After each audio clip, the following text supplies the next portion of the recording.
Ce petit vent du Québec là. On m'a dit qu'il y avait des vraies saisons au Québec. Aujourd'hui, Emma Peters va essayer de passer la frontière culturelle entre le Québec et la France. Mais attention, la douane veille. Tu sais que c'est pas simple à dire la douane veille. La douane veille. Tout d'abord, est-ce que tu peux décliner ton identité, ton nom d'usage de tous les jours, ton signe astrologique et ta chanson préférée?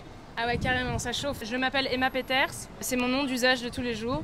J'ai 28 ans, je suis Sagittaire, le meilleur signe astrologique. Et ma chanson préférée, c'est Baya de Véronique Sanson. Est-ce que c'est la première fois que tu joues à Montréal? C'est la première fois de ma vie que je viens à Montréal et la première fois de ma vie que je joue à Montréal. Et je suis très contente parce que ça fait très longtemps que j'avais envie de venir jouer ici. Je faisais chier ma production de spectacle en me disant je sais qu'il y a un public là-bas qui a l'air génial, que je veux absolument rencontrer. Un public qui t'attendait apparemment. On devait jouer dans une plus petite salle et on a vendu trop de billets trop vite, j'adore dire ça. Et donc on est dans une plus grande salle.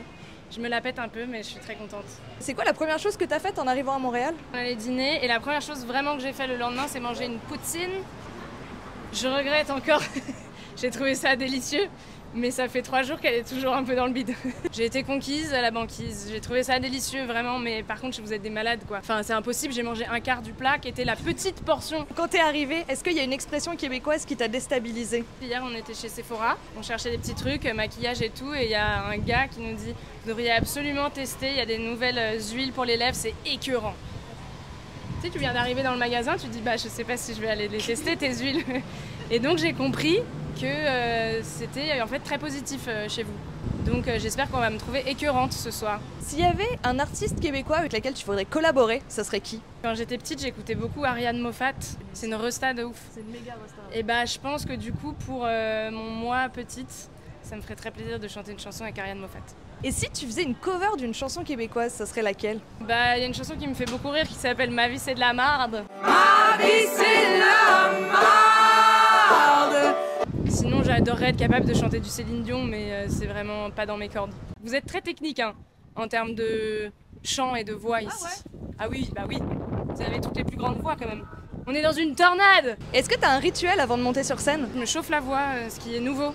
J'ai appris en fait que c'était très dangereux de pas le faire parce que tu peux te blesser comme un sportif. J'ai toujours 1 heure, vraiment c'est très timé. Je commence par les cheveux, après je fais make-up, après je fais 20 minutes d'échauffement et ensuite j'ai 10 minutes pour m'habiller et c'est parti. Tu peux nous raconter ta pire gaffe que t'as fait sur scène?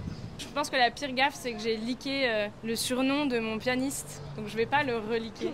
Non. Mais on avait un problème technique, il avait un problème avec son piano et là j'ai dit t'as un problème avec ton piano? J'ai balancé le surnom qui est vraiment pas un surnom avantageux et qu'on avait promis de garder entre nous et c'était, je sais pas, c'est sorti de manière tellement naturelle et ensuite tout le monde a clapé dans les mains avec le surnom et tout. Mais c'est devenu un running gag maintenant. Si on t'offrait une résidence artistique de 1 an au Québec, est-ce que tu la prendrais?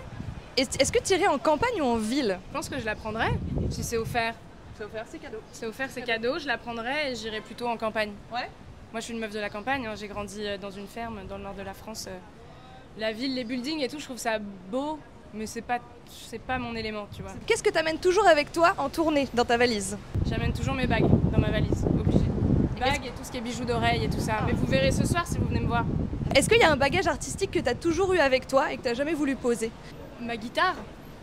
Non, en vrai, en toute simplicité, ma guitare. Et est-ce que t'as un projet à nous annoncer dans tes bagages? Tourner jusqu'à la fin de l'année et évidemment je suis en train d'écrire la suite. Si tu veux un petit scoop qui n'en est pas trop hein. Mais j'essaye de travailler sur un 3e album. Un petit test d'expression québécoise. Oula. Je vais te dire une expression et tu vas me dire ce que tu penses que ça signifie, ok? Tire-toi une bûche. Waouh! C'est pas genre tire-toi une balle, genre c'est un truc où t'es fatigué, genre t'en as marre. Ça veut dire viens t'asseoir. Bien sûr, mais oui, avec les castors et tout, quand vous êtes dans les lacs en haute montagne et tout ça. Un pitou. Pitou? Oui. C'est un bisou? Ça aurait été super mignon. Branler dans le manche. C'est bien ça, c'est bien, c'est intelligent comme média en tout cas. Qu'est-ce que je fais avec cette information moi? Oui, bah c'est branlant quoi, c'est pas, ça tient pas droit. Non, ça tient pas droit. Être tout croche. C'est tout croche. Je sais pas, c'est tout doux. C'est tout. Ah, c'est mignon aussi. C'est comme le crochet, genre. En fait, c'est pareil, c'est pas droit. Qu'est-ce que c'est pour toi les gosses? Les enfants? Ouais. Ça aurait été bien, mais ça veut dire testicule au Québec. Ah, bah c'est des enfants. C'est aussi Quelque part, c'est là qu'on les fabrique. Selon toi, est-ce que t'as passé le test? Bah, j'ai pas été bonne sur les expressions quand même. Mais je pense que par sympathie, oui. Moi, je pense que oui. Ils ne savent pas quoi faire de nous, on est bien trop fous.